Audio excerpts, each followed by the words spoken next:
नमस्कार। Unit first में topic second है source and types of error. Error आखिर है क्या? एरर यानी हम लोग हिंदी में कहते हैं मिस्टेक। तो इसकी डिफिनेशन की बात करें तो ये कोई मिस्टेक नहीं है, it is not only mistake, it is the difference between true और एस्टिमेटेड वैल्यू। ये क्या है? जो आपका पहले से स्टैंडर्ड जो पता है उसके और जो आप करने जा रहे हो प्रैक्टिकल, उसके बीच की वैल्यू में डिफरेंस कितना है। फॉर एग्जांपल, जैसे हमें पता है कि पानी के वाटर का जो बॉइलिंग पॉइंट है कितना है, 100 डिग्री सेंटीग्रेड। 100 डिग्री सेंटीग्रेड में पानी बॉयल कर जाता है। लेकिन अगर वही हमारा वाटर 100 से ज़्यादा या 100 से कम में बॉयल हो रहा है तो क्या है? एरर है। दिस इज अ एरर, क्योंकि दोनों में क्या डिफरेंस है। जो स्टैंडर्ड वैल्यू वो क्या है 100 डिग्री सेंटीग्रेड, हमारी आ रही 90 डिग्री सेंटीग्रेड, तो दोनों में क्या होगा 10 डिग्री का डिफरेंस हो गया। यही क्या है? एरर है। ठीक है। टाइप्स की बात करें तो 2 टाइप्स होते हैं। कौन कौन से? डिटर्मिनेंट एरर और दूसरा है इनडिटर्मिनेंट एरर। डिटर्मिनेंट को ही बोलते हैं सिस्टमैटिक और इनडिटर्मिनेंट को बोलते हैं नॉन सिस्टमैटिक एरर। सिस्टमैटिक जैसे नाम में ही सिस्टम यानी आपके जो इंस्ट्रूमेंट यूज हो रहे हैं, जो आपके ऑपरेटर्स यूज हो रहे हैं, जो आप यूज करने जा रहे हो आपके ऑपरेटर्स, वो कितने टाइप की हो सकती है? आपकी 3 टाइप्स की है। इंस्ट्रूमेंटल हो सकती है, पर्सनल हो सकती है, या मैथडोलॉजिकल। मैथड हो सकता है आपका चेंज हो।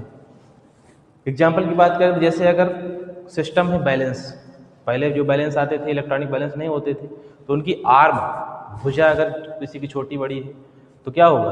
वो आपकी सिस्टमैटिक एरर में आ जाएगा। उससे बैलेंस करेंगे, वेट करेंगे तो क्या होगा? वजन, आप कुछ भी वेट करोगे उसका कुछ ना कुछ डिफरेंस होगा। कलर, कोई कलर है, किसी को अगर देखना अच्छे से नहीं आता तो वो कलर को अगर नहीं मेजर कर पा रहा है तो वहाँ पर क्या हो सकता है? एरर हो सकती है। मेथड, जैसे कोई मेथड ही आपका चेंज कर दिया तो उस मेथड से क्या होगा? रिजल्ट दूसरा आ जाएगा, तो उससे क्या होगा? स्टैंडर्ड वैल्यू से हमारा मेजरमेंट कम हो जाएगा। इनडिटर्मिनेंट में क्या है? जो आपके नॉन सिस्टम में कहलाती है, एक्सीडेंटल हो सकता है या रैंडम हो सकता है। फॉर एग्जांपल, जैसे किसी चीज़ का टेम्परेचर ले रहे हैं, आपने जो है हीटिंग एलिमेंट लगा हुआ है और उसमें टेम्परेचर फ्लक्चुएट हो रहा है, तो उससे होगा क्या कि टेम्परेचर आपका कम ज़्यादा हो सकता है। ठीक है, आपका टेम्परेचर कम ज़्यादा हो सकता है। टेम्परेचर क्या हो जाएगा? फ्लक्चुएट हो जाएगा, जिससे एरर होने के चांसेस है। टेम्परेचर आपका फ्लक्चुएट हो सकता है, जिससे क्या होगा? एरर काज हो सकती है। तो ये आपकी क्या है? एक्सीडेंटल है, जो इनडिटर्मिनेंट में आता है। अब पूछा करता है एक्यूरेसी प्रिसीजन क्या है? ये बच्चों में बहुत कन्फ्यूजन रहता है और प्रॉपर डिफिनेशन इसकी बहुत ईजी है, बिल्कुल ईजी है। जैसे एक्यूरेसी क्या है? It refers to closeness of measured value to standard value. Means क्या है कि अगर किसी चीज़ की एक्यूरेसी की बात कर रहे हैं हम, तो हम ये उसमें फाइंड आउट करते हैं कि उसका जो हमारा रिजल्ट आ रहा है स्टैंडर्ड के कितने करीब है, वो होता है आपका एक्यूरेसी। फॉर एग्जांपल, हम वाटर से ही लेंगे। मान लीजिए वाटर का जो बॉइलिंग पॉइंट है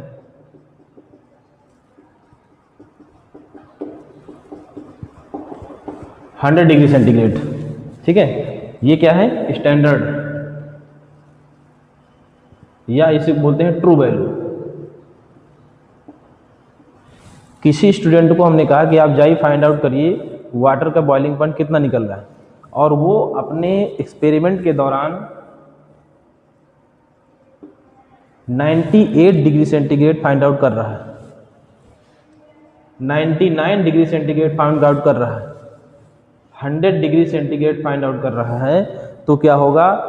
सबसे क्लोज वैल्यू ये है, सबसे स्टैंडर्ड। तो ये हमारी क्या होगी? एक्यूरेसी बहुत अच्छी रहेगी स्टूडेंट की। किसी स्टूडेंट की अगर 99 है तो भी अच्छा है। ये कहलाता है एक्यूरेसी। मीन्स स्टैंडर्ड के कितने हमारा रिजल्ट करीब है, स्टैंडर्ड के कितना क्लोज है। लिखा है इसमें closeness to measured to standard value. Means standard value के हमारा रिजल्ट कितना क्लोज है।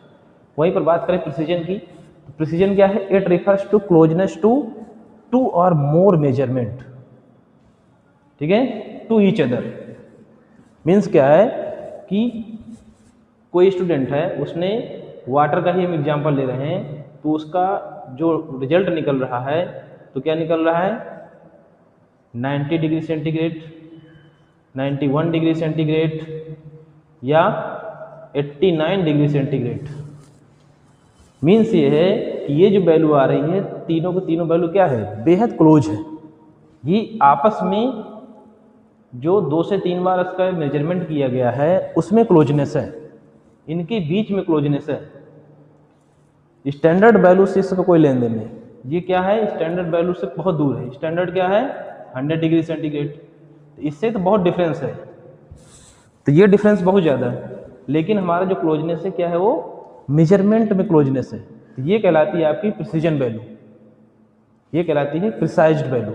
इसलिए एक्सपेरिमेंट में 2 से 3 बार इसको रिजल्ट को क्या किया जाता है, प्रैक्टिकल को, एक्टिविटी को दोहराया जाता है, ताकि हमारा प्रिसीजन वैल्यू निकल आए। मिस्टेक तो हो ही गई, लेकिन इसकी प्रिसीजन वैल्यू निकल के आ जाती है, तो ये कहलाता है आपका प्रिसीजन। ऐसे ही अगला सब टॉपिक है सिग्निफिकेंट फिगर्स।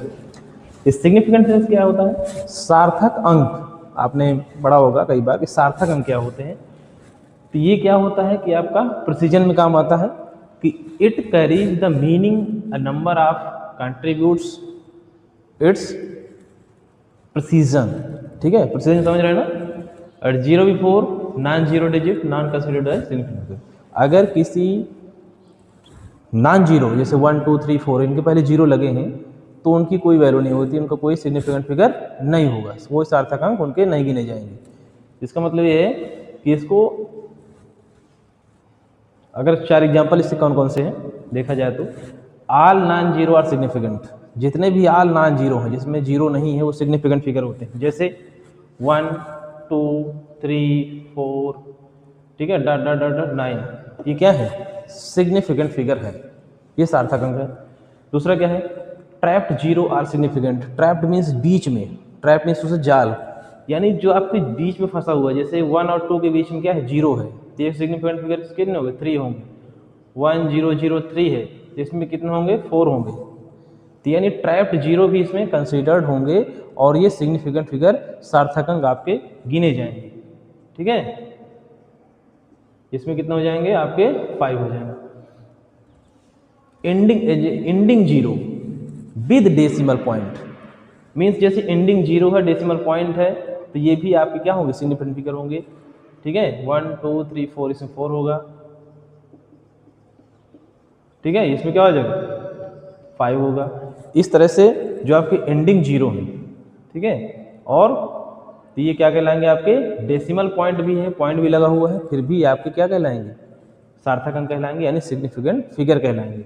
एग्जाम में केवल नंबर पूछता है कि give the number of this significant figure.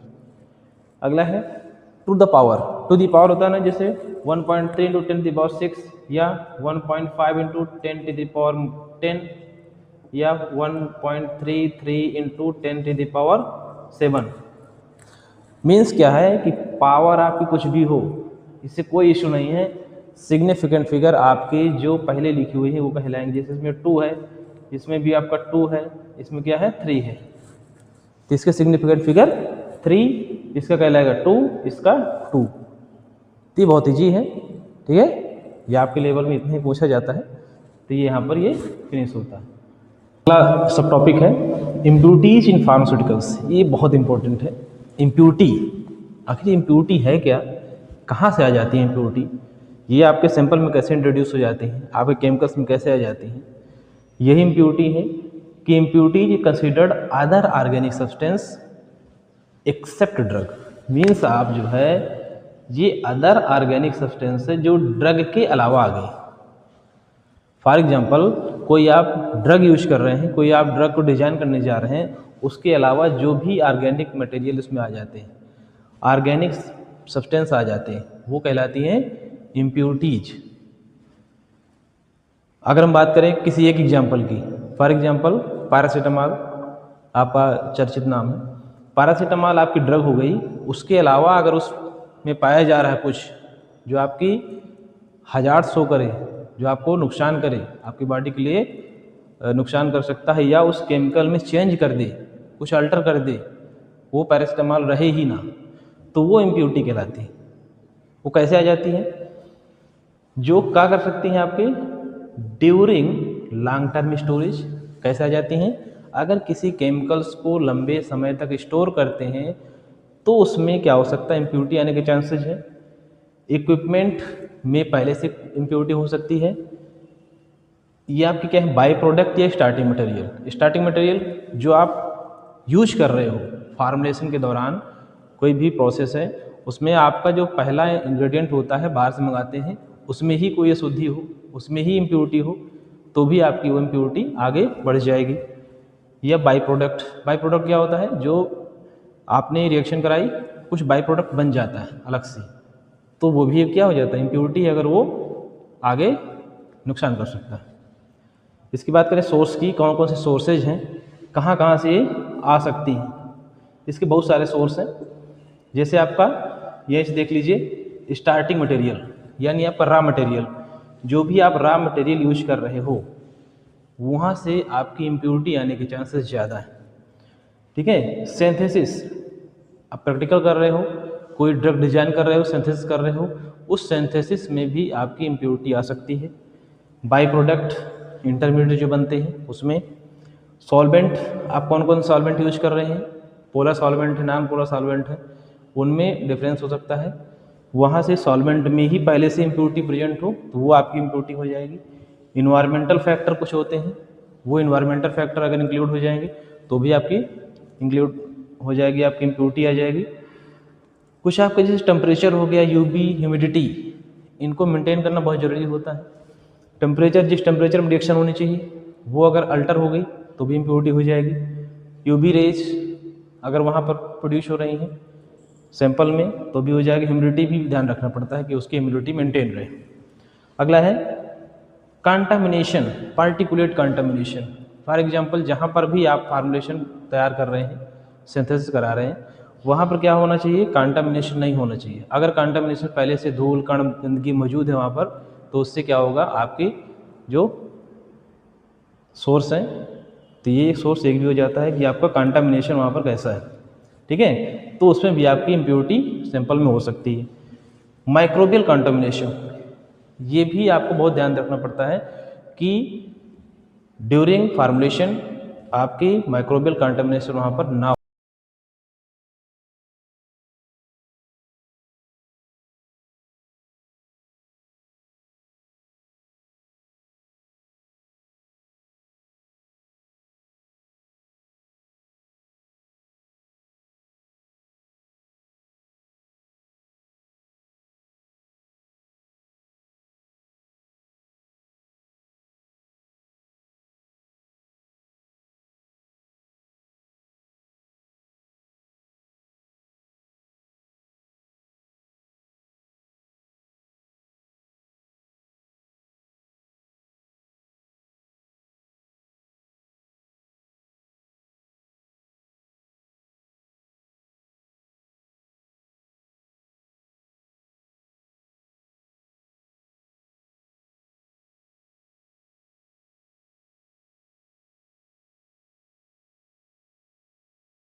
Unit first में ही टॉपिक्स है इम्प्योरिटीज इन फार्मास्यूटिकल्स में लिमिट टेस्ट। लिमिट टेस्ट जैसे नाम में लिमिट, इम्प्योरिटीज अगर लिमिट के अंदर रहती है तो हमें विशेष प्रॉब्लम नहीं है, लेकिन अगर लिमिट से ज़्यादा आती है तो हमारा क्या होगा, वो नुकसान कर सकता है या सैंपल को डिस्टर्ब कर सकता है। हमारे जो भी आपके फार्मास्यूटिकल्स हैं उसको वो यूज अच्छे से उसका नहीं होगा, उसको डिस्ट्रॉय कर सकता है, या उसको अगर हम इनटेक करेंगे तो हमारे लिए वो बेनिफिट नहीं रहेगा, बेनिफिशियल ना होकर के हार्मफुल हो जाएगा। ठीक है, तो क्या है लिमिट टेस्ट, क्या है limit test for chloride, limit test for sulphate, limit test for iron, limit test for heavy metals, limit test for arsenic, या जिसे आर्सेनिक टेस्ट या आर्सेनिक गैजेट ऑपरेटस नाम से भी जानते हैं, गैजेट ऑपरेटस भी नाम कहलाता है। तो लिमिट टेस्ट फॉर क्लोराइड की अगर हम बात करें, ठीक है, लिमिट टेस्ट फॉर क्लोराइड, अगर हम इस टेस्ट की बात करें, इस टेस्ट को हम कैसे करेंगे, तो इसमें दो सैंपल बनेंगे, एक स्टैंडर्ड सोल्यूशन और एक टेस्ट सोल्यूशन, ठीक है। एक बनेगा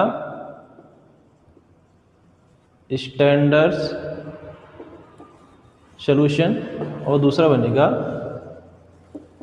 टेस्ट सोल्यूशन। स्टैंडर्ड सोल्यूशन की पहले पॉइंट में बात करें तो क्या होगा, इसमें टेक 1 ml ऑफ 0.1 NaCl, यानी 1 ml हम 0.1 NaCl लेंगे, जो क्या है स्टैंडर्ड है, ठीक है। फिर क्या करेंगे दूसरे पॉइंट में, ट्रांसफर टू नेसलर सिलेंडर। नेसलर सिलेंडर समझ रहे हैं, कांच की बनी हुई ट्यूब होती है यू आकार की, तो उसे हम बोलते हैं नेसलर सिलेंडर, 50 ml का होता है। इसके बाद ऐड 10 ml डाइल्यूट HNO3, ठीक है, नाइट्रिक एसिड डालेंगे हम 10 ml ऐड करेंगे उसमें, उसी नेसलर सिलेंडर में। इसके बाद ऐड या make balloon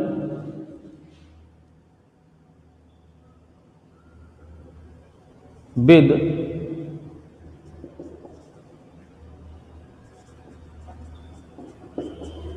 distilled water 50 ml, यानी मेकअप करेंगे डिस्टिल वाटर से, डिस्टिल वाटर से 50 ml तक बलून मेकअप करेंगे। मीन्स क्या है कि जितना भी रिमेनिंग पार्ट है, मान लीजिए ये आपका जो सिलेंडर हो गया, यहाँ तक मान लीजिए सिंपल आ गया, तो जो रिमेनिंग पार्ट 50 मान लीजिए यहाँ है, तो जो यहाँ से यहाँ तक रिमेनिंग पार्ट है उसको हम किससे भर देंगे, डिस्टिल वाटर से। टोटल उसको 50 ml से ज़्यादा नहीं करना है। इसके बाद क्या करेंगे, 5th नंबर पे ऐड 1 ml AgNO3, यानी सिल्वर नाइट्रेट का 1 ml फ्रेशली प्रिपेयर्ड,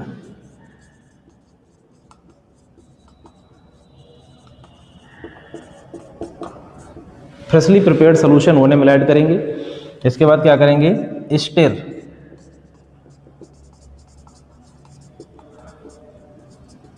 उसको क्या करेंगे, स्टिर करेंगे विद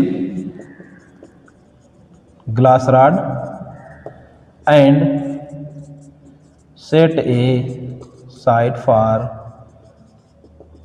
5 मिनट, और क्या करेंगे 5 मिनट के लिए उसको रख देंगे, ग्लास रॉड से उसको अच्छे से करेंगे, 5 मिनट के रख देंगे।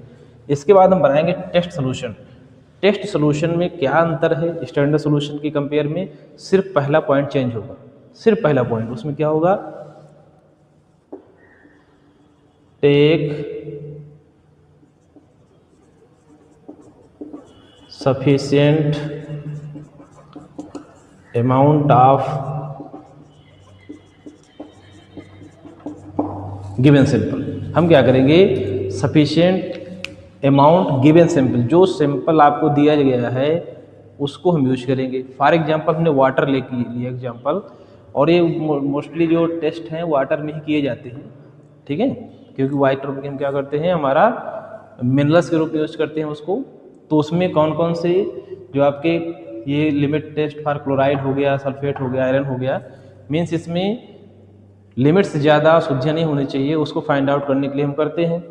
तो take sufficient amount of given sample 1 ml। बाकी दूसरा पॉइंट सेम रहेगा, तीसरा पॉइंट सेम रहेगा, चौथा सेम रहेगा, पांचवा सेम रहेगा, बाकी सारे पॉइंट इधर आ जाएंगे। ट्रांसफर टू नेसलर सिलेंडर, इसके बाद ऐड 10 ml डिस्टिल आपका डाइल्यूट HNO3। इसके बाद क्या करेंगे, मेकअप बलून 50 ml। इसके बाद करेंगे add 1 ml AgNO3 freshly prepared. फिर क्या करेंगे, stir immediately with glass rod and set aside for 5 minute. 5 minute के लिए क्या करेंगे, उसको रख देंगे। दोनों हमने नेसलर सिलेंडर को रख दिए, एक स्टैंडर्ड हो गया, टेस्ट हो गया। इसको 5 मिनट बाद देखेंगे, अपीयर करेंगे, देखेंगे, ठीक है, कि टर्बिडिटी किस में ज़्यादा है। अगर हमारी टर्बिडिटी स्टैंडर्ड में ज़्यादा है और इस टेस्ट में क्या है, कम है, तो हमारा limit test has been passed, हमारा लिमिट टेस्ट क्या हो जाएगा, पास हो जाएगा। अगर इसका अपोजिट हो गया तो लिमिट टेस्ट फेल हो जाएगा। सेम ऐसे ही लगभग प्रोसेस जो प्रोसीजर है ऐसे ही है क्लोराइड के लिए भी, सल्फेट के लिए भी, आयरन के लिए भी। ठीक है, हैवीमेटस में थोड़ा चेंजमेंट होता है, आर्सेनिक अपरेटस में काफ़ी चेंज हो जाता है। आर्सेनिक अपरेटस में क्या होता है, इसका ऑपरेटस ही होता है, इसका ऑपरेटस ही होता है अलग से। इसमें क्या होगा, एक कांच की बनी हुई एक जो है बॉटल होगी, इसमें राड होगा, उसमें आपके मर्क्यूरी क्लोराइड पेपर लगते हैं। इसके बाद उसमें स्टेन देखते हैं। जैसे जैसे आपका जो मर्क्यूरी क्लोराइड पेपर है उससे रिएक्शन होगी आर्सिन गैस प्रोड्यूस होती है, तो उससे उसका स्टेन क्या होगा, गहरा आएगा। जितना गहरा स्टेन उतनी ज़्यादा उसमें इम्प्योरिटी। तो ये इम्प्योरिटी चेक करने के ही आपके मेथड हैं और ये आपको इतने पढ़ने हैं। लिमिट टेस्ट फॉर आर्सेनिक को अलग से पढ़ाया जाता है, अलग से इसके ऑपरेटर्स हैं जिसको गजेट ऑपरेटर्स भी कहते हैं। क्लियर है? इस तरह हमारा पहली यूनिट कंप्लीट होती है।